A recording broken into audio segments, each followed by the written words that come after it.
Ice cream பண்ணலாம். அது ப்ரெட்டை வந்து ஒரு 2 ஸ்லைஸ் ப்ரெட்டு மிக்சியில் போட்டு தூள் பண்ணி கொஞ்சம் ரோஸ்ட் ஆகிற வரைக்கும் கொஞ்சம் வறுத்துக்கலாம். அந்த பச்சை வாசனை தெரியக்கூடாதுன்றதுக்காக ஒரு 4 பாதாம், 4 முந்திரி, 4 பிஸ்தா போட்டு அதையும் வறுத்து வச்சுக்கலாம். பவுட்ரு பண்ணிக்கலாம். இதை ஊற்றி கொஞ்ச நேரம் நல்லா கொதிக்கணும். சுண்டட்டும், கொஞ்சம் சுண்டி வரட்டும். அப்புறம் நான் காட்டுறேன். கொஞ்சம் பவுட்ரு பண்ணிக்கலாங்க. பவுட்ரு பண்ணிவிட்டு காட்டுறோம்.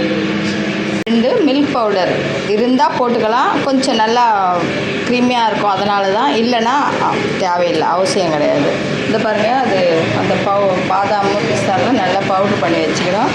இந்த பால் கொஞ்சம் சுண்டினதும் நான் போடும்போது சொல்கிறேன். பாருங்கள், கொஞ்சம் திக்காகிடுச்சு. இந்த ஸ்டேஜில் இதை போட்டு கொஞ்சம் உடனே கலக்கிடுங்க. எல்லாம் கட்டி கட்டியாகிடும். கொஞ்சம் நல்லா திக்காகும். இது போட்டதுமே கொஞ்சம் பக்கம் வந்தே கொஞ்சம் கலக்கி பாதாம் இதெல்லாம் பவுட்ரு பண்ணி வச்சுக்கிறேன் இல்லைங்களா, இதை போட்டுடலாம். இதை போட்டோம்னா இன்னும் கொஞ்சம் திக்காகும். கொஞ்சம் ஏடுங்கள்லாம் கொஞ்சம் எடுத்து வச்சுருந்தது, அது கொஞ்சம் நேரம் அது சுண்டனதும் நான் காட்டுறேன். இதுக்கு நமக்கு ஸ்வீட் எவ்வளோ தேவையோ அதுக்கு தகுந்த மாதிரி போட்டுக்கோங்க. 1 கப்பு சர்க்கரை போட்டு கொஞ்ச நேரம் கலருங்க. அது கொஞ்சம் கெட்டிப்பட்டு வரும். அப்புறம் வெனிலா எசன்ஸ் கொஞ்சம்,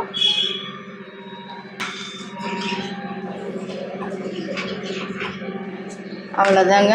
நிறுத்திட்டு நல்லா ஆற வச்சுட்டு மோல்டில் ஊற்றி ஃப்ரீசரில் 8 மணி நேரம் வச்சுருங்க. சொல்லுங்கள், 8 மணி நேரம் ஐஸ் செஞ்சு வச்சோம் பாருங்கள். 8 hours ஆயிடுச்சு. இப்போ பாருங்கள், சூப்பரான ஐஸ் ரெடி ஆகிடுச்சு. குல்பி ரெடி ஆகிடுச்சு. டேஸ்ட் பண்ணி சொல்லுங்கடா பசங்களே. அழகாக வந்துருச்சு. ஒன்றுமே பண்ண தட்டு எப்படி இருக்குன்னு சொல்லுங்கள் 2 பேரும்.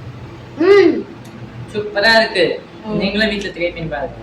கண்டிப்பாக ட்ரை பண்ணுங்கள். லைக் பண்ணுங்கள், ஷேர் பண்ணுங்கள், சப்ஸ்கிரைப் பண்ணுங்கள், கமெண்ட் பண்ணுங்கள். குழந்தைங்களுக்கு இந்த வெயிலுக்கு ஆரோக்கியமாக செஞ்சு கொடுங்க. தேங்க்யூ.